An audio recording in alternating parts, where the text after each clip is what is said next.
جشن میلاد النبی منایا جا رہا ہے، اربوں روپیہ خرچ کیا جا رہا ہے اس وقت گلیاں سجا کر اور ادھر رسم و رواجوں پر، اس کا کیا فائدہ ہے؟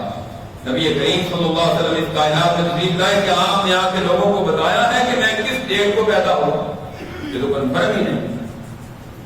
احمد رضا خان بریلوی صاحب لکھتے ہیں فتاوی رضویہ میں کہ میری تحقیق کے مطابق آپ 8 ربیع الاول کو پیدا ہوئے۔ اب ماننے والوں کو دیکھیں وہ کیا کر رہے ہیں، کوئی کہتا ہے کہ 9 ربیع الاول کو، کوئی 2 کو، کوئی 17 کو۔ شیخ عبد القادر جیلانی رحمہ اللہ کہتے ہیں آپ 10 محرم کو پیدا ہوئے، اور آپ نے تو یہ بتایا ہی نہیں، منانا تو بہت دور کی بات ہے جشن، آپ نے تو بتایا ہی نہیں کہ میں کس تاریخ کو پیدا ہوا۔ ہاں یہ آپ نے بتایا کہ میں سوموار کے دن پیدا ہوا۔ پھر نبی کریم صلی اللہ علیہ وسلم کے ساتھ سب سے زیادہ محبت کسے تھی؟ کسے تھی آپ کے ساتھ؟ صحابہ کرام کو تھی، آپ کے اہل بیت کو تھی۔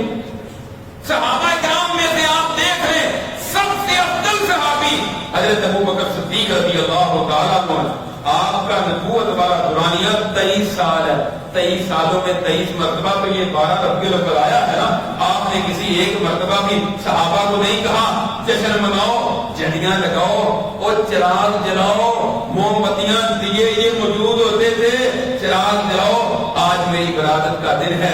آپ نے اپنی امت کو اس کی تعلیم ہی نہیں دی، ہم کس طرف چلے گئے اور ہمیں کیا ہو گیا؟